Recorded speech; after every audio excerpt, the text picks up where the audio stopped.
Bien, para la realización de este truco se necesitará, en primer lugar, hacer 4 montones.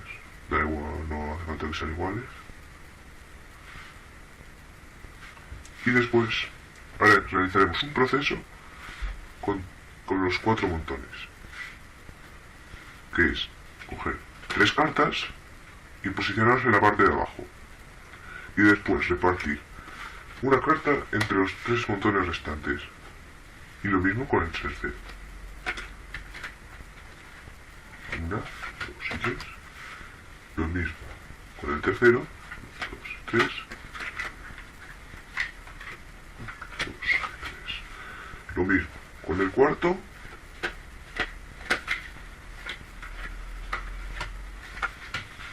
Bien, una vez hecho el proceso con todos los montones, procederemos a levantar la primera carta de los montones. En este caso, levantamos y levantamos. Y nos encontramos con los 4 ases. Esto ha sido todo.